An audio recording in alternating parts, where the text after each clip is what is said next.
దైవాత్మారము నా తనువున వ్రాలుము, దైవాత్మారము నా తనువున వ్రాలుము, నా జీవమంతయు నీతో నిండ సిరివసింపుము, నా జీవమంతయు నీతో నిండ సిరివసింపుము. పరిశుద్ధ గ్రంథం నుంచి దీనికి వాక్యం పఠించుకుందాం. మత్తయి సువార్త 25వ అధ్యాయము 31వ వచనం నుండి 46వ వచనం వరకు చదవండి. 25వ అధ్యాయము 31 నుంచి 46వ వచనం వరకు చదవండి.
ఇంకా చదవండి, 46 వరకు చదవండి.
చాలండి. ప్రియమైన దేవుని పిల్లారా, మత్తయి సువార్త 25వ అధ్యాయము 31వ వచనం నుండి 46 వరకు చదివినటువంటి ఈ యొక్క విషయాల్లో యేసుక్రీస్తు ప్రభువారు మనుష్య కుమారుడు ఆయనతో కూడా సమస్త దూతను వచ్చినప్పుడు ఆయన తన మహిమ గల సింహాసనం మీద ఆసీనుడై ఉండును కనుక అప్పుడు సమస్త జనములు ఆయన ఎదుట ఏం చేస్తారండి?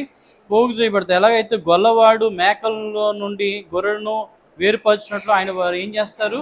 గొర్రె మేక మందలను వేరుపరుస్తూ ఉంటారు. ఇక్కడ చాలా ప్రాముఖ్యమైన విషయం కనిపిస్తుంది. ఏంటంటే యేసుప్రభువారు అంటున్నారు, మరి నేను ఆకలిగా ఉన్నప్పుడు నాకు ఏం చేస్తారు? మీరు ఆహారం ఇచ్చారు, నాకు బట్టలు లేనప్పుడు బట్టలు ఇచ్చారు, రోగినైనప్పుడు నన్ను పరామర్శించారు, అలాగే నాకు అన్ని విధాలుగా మీరు ఏం చేస్తారు? ఆదుకున్నారు. అంటే నీతిమంతుల్లో కొంతమంది అంటున్నారు, ప్రభువా మేమెప్పుడు నీకు చేశామంటే మిగులు అల్పమైనటువంటి నా సేవకులు, నా యొక్క బిడ్డలు ఎవరైతే అలాంటి పరిస్థితుల్లో ఉన్నవారు మీరు పరామర్శించారో, వారిని చూశారో, వారిని మీరు ఆదరించారో అది నాకు చేసినట్టే అని చెప్పడం జరుగుతూ ఉంది. మరి కొంతమంది అంట చేయలేదు. వారు ఎవరు గుంపులోకి వెళ్ళిపోయారు? మేకల గుంపులోకి వెళ్ళారు. చేసిన వాళ్ళేమో గొర్రెల గుంపులు, చేయని వారేమో శపితమైపోయి మేకల గుంపులో ఉన్నారు. ఈ రెండు గ్రూప్స్ మనం ఒకసారి ఆలోచిస్తే ఏ ఆజ్ఞ మీద వీరు ఆధారపడి ఉన్నారంటే, నిన్ను వల్లే నీ పొరుగువాన్ని ప్రేమించుము అన్న మాటను నెరవేర్చిన వారేమో గొర్రెలు, నెరవేర్చని వారేమో మేకలు. చాలా సందర్భాల్లో మనం ఏం ఆలోచిస్తామంటే, మనకు ఎవరైతే మనకంటే పై స్థాయిలో ఉన్నవాడికి ఏం చేస్తాం, మనం సేవ చేస్తాం, ఆదరిస్తాం, భోజనం పెడతాం, బట్టలు ఇస్తాం. కానీ మనకంటే కింద స్థాయిలో ఉన్నవాడిని ఏం చేయమండి, అసలు లెక్కే చేయరు.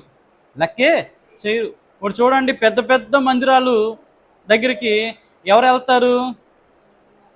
ఆడంబరం కావాలనుకున్న వాళ్ళు ఎక్కడికి వెళ్తారంటే పెద్ద పెద్ద మందిరాల్లోకి వెళ్తారు. చిన్న చిన్న మందిరాల్లోకి ఎవరు వస్తారు అంటే, యేసు ప్రభువారి శిష్యులు ఎంతమంది అంటే 12 మంది మాత్రమే. ఆయన సంఘం ఎంతమంది అంటే 12 మంది మాత్రమే.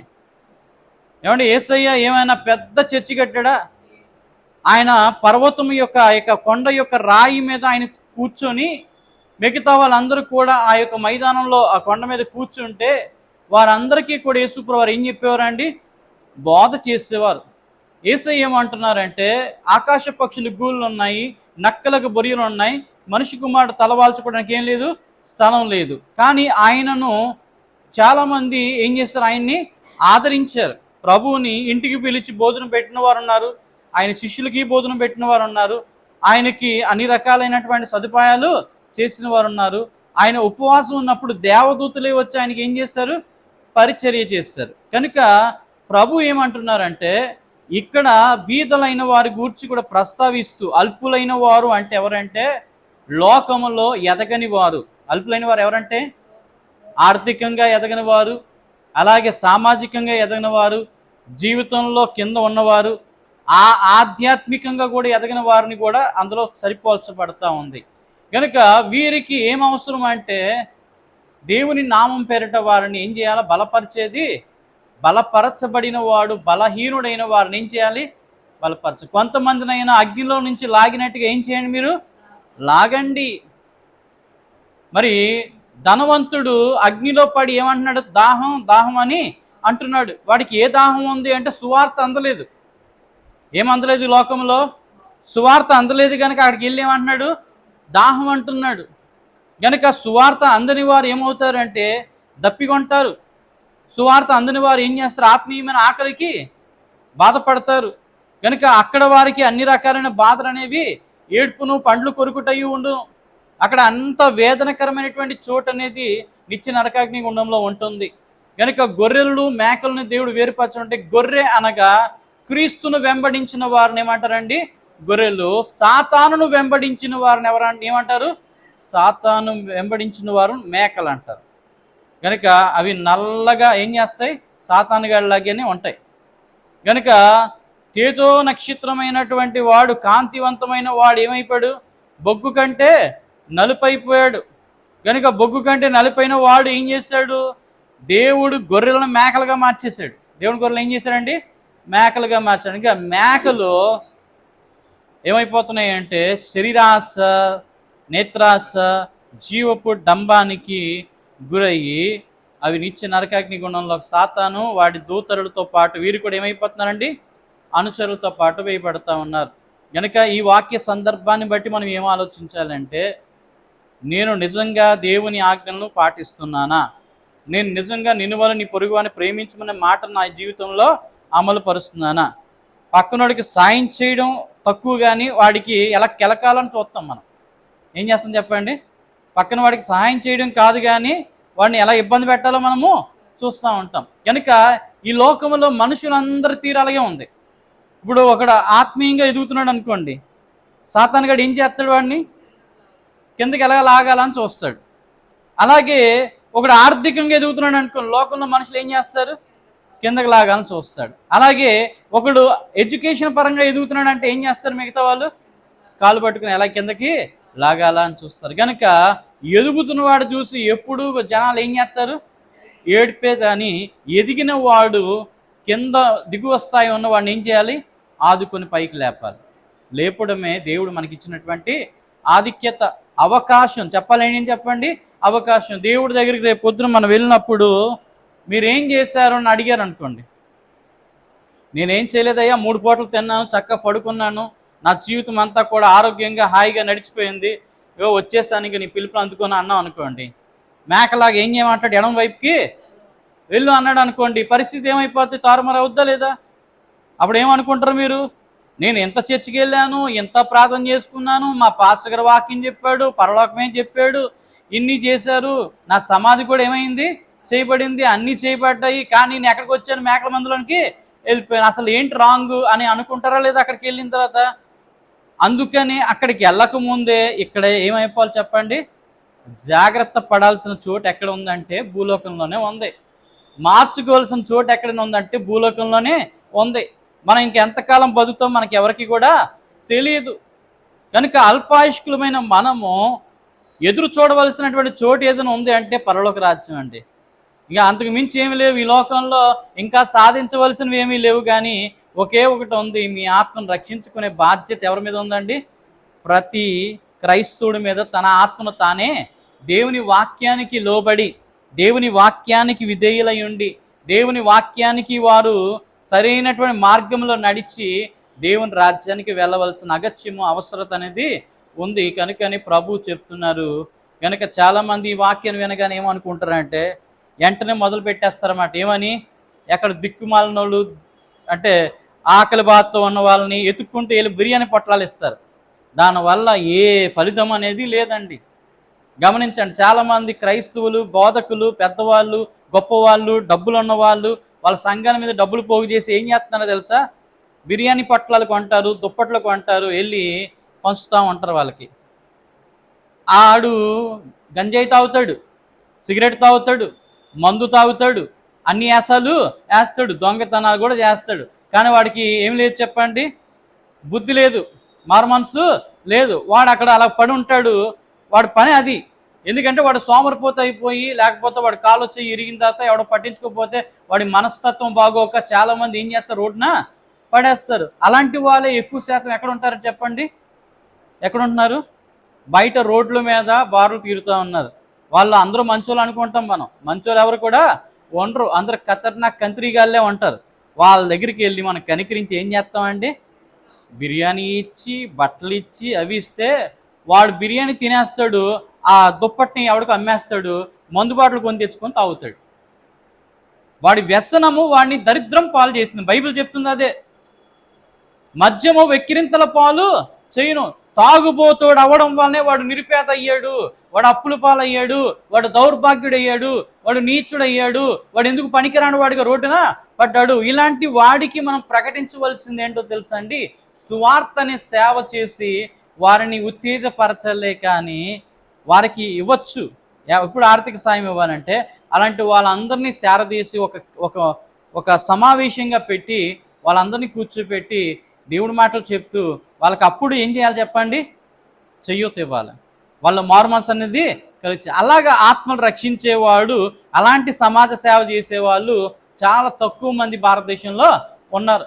ఏంట్రా అంటే క్రిస్మస్ పండుగ వచ్చింది, ఒక వీడియో రికార్డింగ్ పట్టుకుంటాడు ఒకడు, కెమెరామ్యాన్ ఉంటాడు.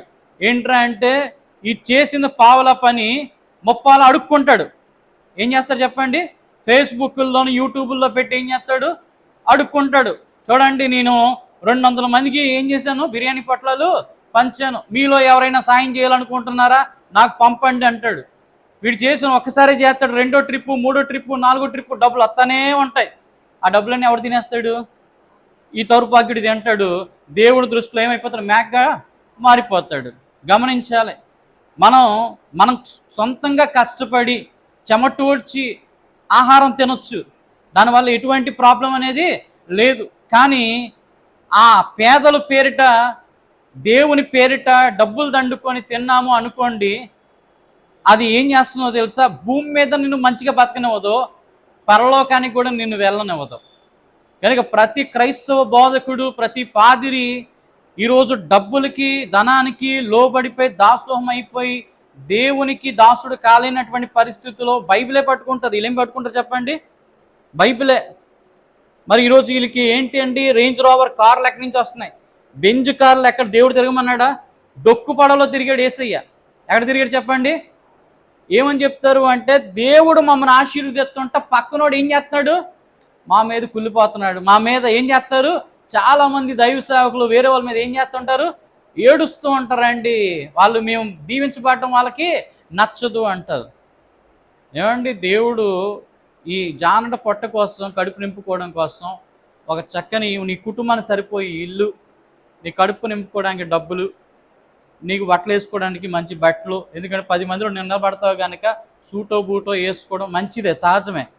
కానీ దేవుని నామం పేరట వచ్చినటువంటి ధనాన్ని 10 లక్షలతో వచ్చే కారు ఉంటుంది, కానీ ఆ 10 లక్షలు వచ్చే కారును పక్కన పెట్టి ₹1,00,00,000 పైన ఉన్న కారుని వాడాల్సిన అవసరం ఏంటి?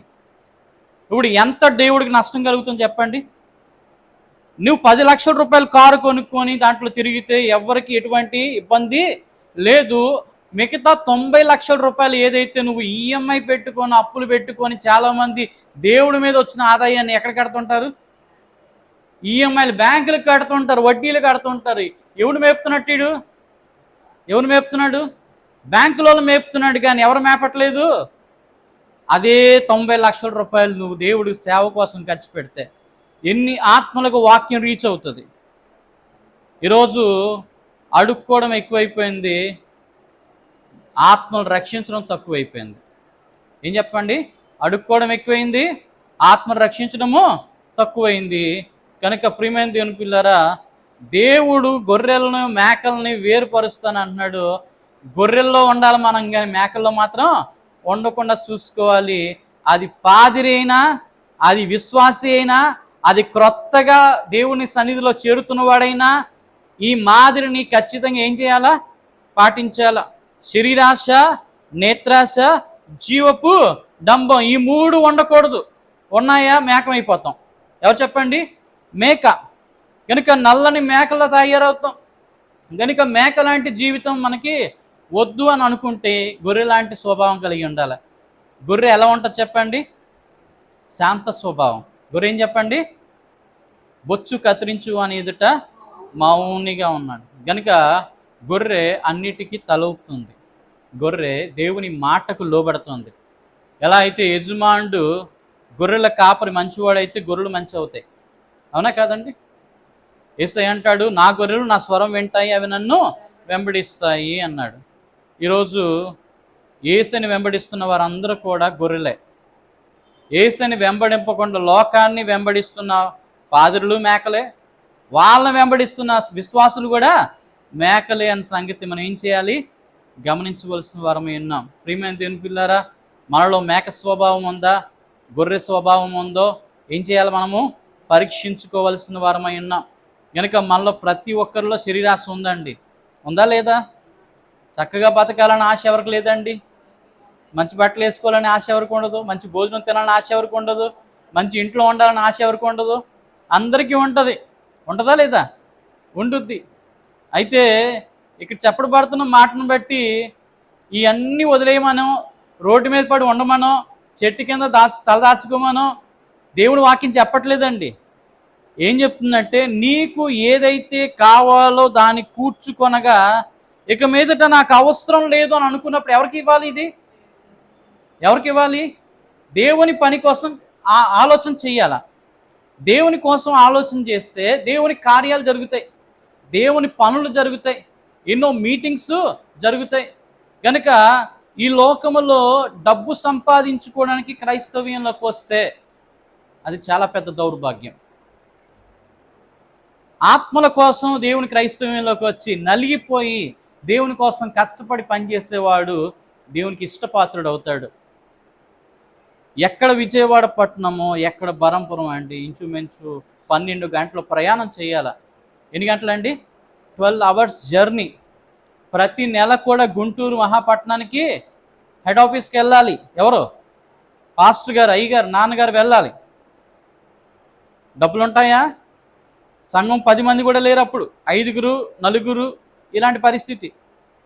జనరల్ టికెట్ తీసుకుంటే ఆ దినాల్లో 120 రూపాయలు.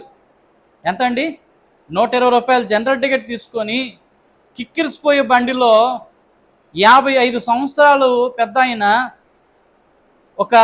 ఒక కాలు మీద నిలబడి, ఆయన కాలు కూడా బాగోలే, నిలబడి ఒంటరిగా ఏం చేస్తున్నాడు? ఎవరి సహాయం లేకుండా బ్యాగ్ తగిలించుకొని, అది పెట్టుకోవడానికి కూడా జాగా లేకుండా ప్రయాణాలు చేసి కాలు వాసిపోయి, కాళ్ళు పట్లిపోయి, రక్తాలు కారి ఎన్నో ఇబ్బందులు పడుతూ ఇక్కడికి వచ్చి సేవ చేశారు. ఎన్నో అనారోగ్య పరిస్థితులు, రోగిగా ఉన్నారు. మా అమ్మగారు రోగిగా దేవుని సేవ, ఎందుకంటే దేవుడు సేవ అంటే చావు. నిజమైన భక్తులకే శ్రమ అండి, అబద్ధ బోధకులకి శ్రమలు ఉండవు. మీరు ఎప్పుడైనా గమనించండి, ఏ పాస్టర్ గారైనా ఏమంటే ఎలా ఉన్నాడు, దేవుడు దయ వల్ల అబ్బా అద్భుతంగా ఉన్నామండి అంటారు. అలా ఉన్నోడు ఎవరు చెప్పండి? మేకపోతు గంభీరం. ఎవరు చెప్పండి? మేకపోతుతో సమానం. ఎందుకంటే వారు కవ్వించి నవ్వించి లౌకికమైనటువంటి బోధలు చేసి జనాల దగ్గర సొమ్ము దోచుకుంటూ విలాసవంతమైనటువంటి సౌఖ్యవంతమైనటువంటి రీతిగా బ్రతుకుతున్న వారు మేకలతో సమానం అనే సంగతి మనం ఏం చేయాలి? గమనించాలి. కనుక ప్రియమైన దేవుని పిల్లరా, దేవుడు మనకి ఇచ్చినటువంటి అవకాశము ఈ చిన్న జీవితంలో క్రీస్తును నమ్మిన వారంగా ఆయన యొక్క చిత్తాన్ని, ఉద్దేశాన్ని, ఆయన చెప్పినటువంటి మాటను మనం నెరవేర్చకపోతే నిజంగా దేవుడు విస్మరించి మన నరకంలోని నెట్టివేస్తే దాంట్లో ఏ తప్పు లేదండి. ఉందా లేదా? పిల్లోడికి నెల రోజుల ముందు ఇస్తారు సిలబస్. ఏమని? ఎగ్జామ్స్ అవుతాయి, పలానా చాప్టర్స్ అనేవి వస్తాయి, ఇగో ఇందులో నుంచి 3 చాప్టర్లు, అందులో నుంచి 3 చాప్టర్లు, 6 చాప్టర్లు ఏమొస్తున్నాయి యాన్యువల్ ఎగ్జామ్లో వస్తున్నాయి, వీటికి ఇంపార్టెంట్ క్వశ్చన్స్ కూడా ఇచ్చి ప్రిపరేషన్ అవ్వండి, ఎగ్జామ్ రాయండి, పాస్ అవ్వండి అంటే ఎవరైతే టీచర్ గారు మాటిని మరి వాటిని చదివి నేర్చుకొని వాటిని కూర్చుకొని ఏ వ్యక్తి అయితే ఎగ్జామ్ బాగా రాస్తాడో వాడు పాస్ అవుతాడు. పాస్ అయ్యి ఏ క్లాస్కి వెళ్తాడు? నెక్స్ట్ క్లాస్కి ప్రమోషన్ అవుతాడు. అలాగే చెప్పిన సిలబస్ రాసుకున్నాడు, సిలబస్ని ఫాలో కానివాడు, అసలు పుస్తకాలే తీసి చదవనోడు ఫెయిల్ అయిపోయి అదే క్లాస్లో మళ్ళీ కూర్చుంటాడు. వాడిని ఫెయిల్ చేయడంలో తప్ప రైటా చెప్పండి? చదవనోడు ఫెయిల్ అయిపోయాడు, ఫెయిల్ అయిపోయినోడు ఏమంటాం చెప్పండి? ఫెయిల్ అయిపోయాడు కనుక అదే క్లాస్లో కూర్చున్నాడు. పాస్ అయ్యాడు కనుక ఏం చేశాడు? వేరే క్లాస్కి వెళ్ళాడు. ఈరోజు చాలామందికి మరి అజ్ఞానుడికి తెలియని విషయం ఏంటంటే, ఇగో యేసుప్రో నమ్మకపోతే అంటే ఎక్కడికి తీసుకెళ్ళేస్తాడంట? నిత్య నరకాగ్ని గుండంలో వేసేస్తాడంట. ఎంత కఠినాత్ముడు దేవుడు అని చిత్రీకరించే ప్రయత్నం చేస్తూ ఉన్నారు. ఏమంటే సిలబస్ అంటే బైబిల్ ఇచ్చాడు. సిలబస్ ఎవరు చెప్పండి? బైబిలే సిలబస్ మనకి. దీనిని నేను సాత్వికుడను దీన మనసు కలిగిన వాడు నా యొద్దకు వచ్చి మీరు నేర్చుకోండి. ఈరోజు గురు దివసం అన్నారు, ఎందుకంటే teachers day. Who is our teacher అంటే Jesus Christ is our teacher, is a universal teacher. ఆయనకి టీచర్లే ఏం చేశారు? ఆయన దగ్గరికి వెళ్ళి గులామయ్యారు. ఆయన మాటలు, ఆయన కొటేషన్స్, ఆయన బోధనలు విన్నారు. స్వామి వివేకానంద ఒక ఆధ్యాత్మికమైనటువంటి గురువు. ఆయన ఏమంటాడండి? యేసు గురువు గురించి, ద యూనివర్సల్ టీచర్ గురించి ఏమంటున్నాడో తెలుసా? ఒకవేళ నేను యేసుక్రీస్తు ప్రభు వారి యొక్క దినాల్లో ఉండుంటే అందరూ సహజంగా నీళ్లతో కడుగుతారు, లేదా కన్నీళ్లతో కడుగుతారు పాదాలు, కానీ నేను నా గుండెల్లో ప్రవహించే రక్తంతో క్రీస్తు పాదాలు కడిగుండేవాణ్ణి అని ఆయన ప్రతిపాదించాడు, చెప్పాడు. అంటే ఆయన ఆ జగద్గురు అయినటువంటి యేసుక్రీస్తు ప్రభు వారికి శిష్యుడిగా ఉండాలని కోరుకుంటున్నాడు. కనుకనే ఈ ఆధ్యాత్మిక హిందూ గురువు ఏం చేశాడు చెప్పండి? యేసునకు శిష్యుడయ్యాడు. ఆ రీతిగా రామకృష్ణ పరమహంస, అలాగే చాలామంది గొప్పవాళ్ళు, వేదాంతులైన వారు సైతం ఎవరి దగ్గరికి వెళ్ళారండి? యేసు ప్రభు వారిని గొప్పగా కొనియాడుతున్నారు, ఆయన స్తుతిస్తున్నారు, ఆయన భజిస్తున్నారు, ఆయన మాటను ఏం చేస్తున్నారు? చెప్తున్నారు. మహనీయుల నోటి నుంచి క్రీస్తు మాట అనేది రావటం అనేది చూస్తున్నాం. అది హిందువులు కావచ్చు, ముస్లిమ్స్ కావచ్చు, క్రైస్తవులు కావచ్చు, బౌద్ధులు కావచ్చు, జైనులు కావచ్చు, అలాగే నాస్తికులైనను సైతం. ఇప్పుడు చాలామందికి ఫేమస్ వ్యక్తి అన్నమాట ఎవరండి అంటే, ఎవడి మాట విననటువంటి, అసలు మానవత్వం నాలో లేదనుకుంటూ మానవత్వం కలిగి ఉన్నటువంటి వ్యక్తి ఆయన ఏమంటారంటే ఆర్జీవి అని షార్ట్కట్లో పిలుస్తారు. ఒక సినిమా డైరెక్టర్ అయినటువంటి రామ్ గోపాల్ వర్మ. ఇతను దేవులందరికంటే గొప్ప దేవుడు అని చెప్పాల్సి వస్తే అన్ని ఆస్పెక్ట్లో నాకు యేసు ప్రభు వారే కనిపిస్తున్నారు అన్నాడు. ఆర్థికంగా ఎదిగిన దేశాలను చూసినప్పుడు, ఎక్కువ మంది పూజింపబడుతున్నటువంటి విధంగా చూసినప్పుడు, ఎక్కువ శాతం చదవబడుతున్న గ్రంథాన్ని బట్టి చూసినప్పుడు, ప్రచారం చేయబడుతున్నటువంటి విధానం చూసినప్పుడు ప్రార్థించబడుచున్నటువంటి నామమైనటువంటి యేసునామమే గొప్పది అని నాకు కలుగుతుంది, తోచుతుంది అని ఏం చేశాడు ఆయన? అవుట్లుక్గా ఆయన చెప్పాడు. అంటే ఒక నాస్తికుడు, దేవుని నమ్మనివాడు, దేవుని ఫాలో కానివాడు నోటి నుంచి యేసుక్రీస్తు ప్రభువారిని గురించి ఒప్పుకోవాల్సిన అవసరం అనేది వచ్చింది. కనుక పామరులు, అజ్ఞానులు, బుద్ధిహీనులు ఏం చేస్తారంటే క్రీస్తు మీద అపవాదం మోపాలి అన్న ఉద్దేశంతో, ఇగో యేసు ప్రభువు రక్షించడానికి కాదు, ఆయన తీర్పు తీర్చడానికి వచ్చారు. మొదట ఆయన వచ్చింది రక్షించడానికే వచ్చాడు. రెండోసారి వచ్చేది దేనికోసం అంటే అందరికి తీర్పు తీర్చడానికి వచ్చాడు. టైం ఇచ్చాడు. ఏమి ఇచ్చారు చెప్పండి? టైం పీరియడ్ ఇచ్చారు. ఈ టైం పీరియడ్ని ఏమంటారంటే కృపాకాలం అన్నారు. నువ్వు ఎన్ని అన్యాయాలు చేసినా, ఎన్ని అక్రమాలు చేసినా, బైబిల్ గ్రంథం చెట్టు చివరి గ్రంథం రెవల్యూషన్ ఏం చెప్తుంది? ప్రకటన గ్రంథం అంటే అన్యాయం చేయవాడిని ఇంకొను అన్యాయం చేయనిమ్ము, అపవిత్రుడైన వాడిని ఇంకొను అపవిత్రుడిగానే ఉండనేమో, నీతిమంతుడు ఇంకను నీతిమంతుడు కానీ, పరిశుద్ధుడు ఇంకను పరిశుద్ధుడు కానీ ఏం చేయండి? ఉండనిమ్ము. ఉండండి. ఎవరైనా సరే ఉండొచ్చు అలాగా. కానీ తీర్పు దినం అనేది ఒకటి వస్తుంది. అదే గొర్రె మేకల తీర్పు. ధవల సింహాసనాసీనుడైనటువంటి దేవుడు సమస్త లోకాల్లో, సమస్త కాలాల్లో ఉన్నటువంటి జనాలందరినీ కూడా ఆయన ఎదుటికి పిలిచినప్పుడు గొర్రె మేకలను ఏం చేస్తారు? వేరుపరిచి క్రీస్తు నామాన్ని, ఆయన నామములో ఎవరైతే మరి నమ్మి ఉండి ఆయన మాటను, ఆయన బోధను ఫాలో అవుతున్నారో వారందరూ కూడా గొర్రెలుగా అభివర్ణింపబడుతున్నారు. ఆయన మాటను తిరస్కరించిన వారందరూ కూడా మేకలుగా అయ్యి సాతాను గాని ఫాలో అయిన వారుగా నిత్య నరకాగ్నిగుండంలో పడుతున్నారు. గొర్రెలన్నీ కూడా ప్రభు రాజ్యానికి ఒక రాజ్యంగా, అంటే ఈ లోకం నిర్మాణం అయినప్పుడే ఆ రాజ్యం కూడా ఏమైపోయిందండి? నిర్మాణం అనేది ముందుగానే అయిపోయింది. కనుక ఆ రాజ్యంలోనికి ఎవరు వెళ్తారు? గొర్రెలు వెళ్తారు. కనుక మనం గొర్రెల గుంపులో ఉండడానికి ఏం చేయాలా? ప్రయత్నం చేయాలా? ఆ గొర్రెల గుంపులో ఉండడానికి, ఆ గొర్రెలుగా ఉండడానికి, ఆ ప్రభువుని, గొర్రెల కాపరైనటువంటి మంచి కాపరిని మనం వెంబడించాలి. గొర్రెల పోవు ద్వారం ఆయనే, గొర్రెలకు మంచి కాపరి ఆయనే, ప్రధాన కాపరి ఆయనే, ప్రధాన యాజకుడు ఆయనే, మన అందరికీ బలి పశువుగా మరి లోక పాపలు మోసుకొని పోవు దేవుని గొర్రెపిల్ల ఆయనే. గనక ఆయన యందు తప్ప మరి ఏ నామంలో ఏం లేదు చెప్పండి? రక్షణ లేదు. యేసు నామంలో తప్ప మరి ఏ నామంలో ఏం లేదు చెప్పండి? రక్షణ లేదు. ఎవరు కూడా చెప్పలేదు నా నామం నమ్ముకుంటే మీకు రక్షణ వస్తుంది, మీ ఆత్మకు రక్షణ కలుగుతుంది, మీరు నరకానికి పోకుండా స్వర్గానికి వెళ్తారని ఎవరు కూడా చెప్పలేదు. కానీ యేసు ప్రభువారు ఒక్కరే చెప్పారు, నేనే మార్గం, నేనే సత్యం, నేనే జీవం, నా ద్వారా తప్ప నా తండ్రి యొద్దకు ఎవరు కూడా ప్రవేశించలేడు. కనుకనే అటువంటి దృఢముగా విశ్వాసముతో మరి అందరికీ కూడా అర్థమయ్యే శైలిలో ప్రభు చెప్తున్నారు. మన గురువు ఎవరంటే యేసు ప్రభువారు. మన గొర్రెల కాపరి ఎవరంటే యేసు ప్రభువారు. మన ప్రధాన యాజకుడు ఎవరంటే యేసు ప్రభువారు. మన ఆత్మలకు తండ్రి ఎవరంటే యేసు ప్రభువారు.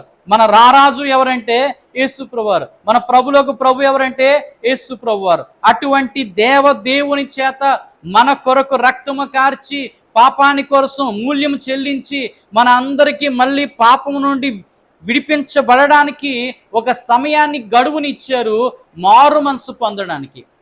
మనం బ్రతుకు కాలమే దేవుడు మనకి ఇచ్చినటువంటి గడువు. పుట్టినది మొదలుకొని చచ్చే లోపు ఏమవ్వాలి చెప్పండి? మారు మనసు పొందాలి. పొందలేదా? అయిపోయింది, ఇంకా కథ ముగిసిపోయినట్టే. కనుకనే ఈ పుట్టుక నుండి చావు వరకు ఉన్నటువంటి ఈ టయాన్ని మనం వినియోగించుకోవాలా. కనుక ఈ సమయాన్ని వినియోగించుకోవాలా. దేవుడి దగ్గర గోచాడాలా. దేవా నన్ను మార్చుము, దేవా నన్ను మార్చుము, నేను మారగలిగే శక్తి నాకు ప్రసాదించుమని ఏం చేయాలి? దేవుడి దగ్గర అడగాల. అలా అడిగినప్పుడే దేవుడు ఏం చేస్తాడు? మనకి సహాయం చేస్తారు. కనుక ఈరోజు బోధన బట్టి, ఈరోజు వాక్యాన్ని బట్టి మనం ఏం తెలుసుకోవాలంటే, పాస్టర్స్ నుంచి, విశ్వాసులు కానించి కొత్తగా వస్తూ ఇంకా ప్రభువుని నమ్మని వారుగా ఉంటూ ప్రభువుని వ్యతిరేకిస్తున్న వారు సైతము కూడా ఈ మాటలు వినండి, తెలుసుకోండి, ప్రభువును అనుసరించండి, ప్రభు యొక్క దీవెన పొందుకొని గొర్రెలుగా ఆయన రాజ్యము చేరు పర్యంతము దేవుని కృప మనకు తోడై ఉండి నడిపించును గాక. ఆమేన్. ప్రార్థన చేసుకుందాం.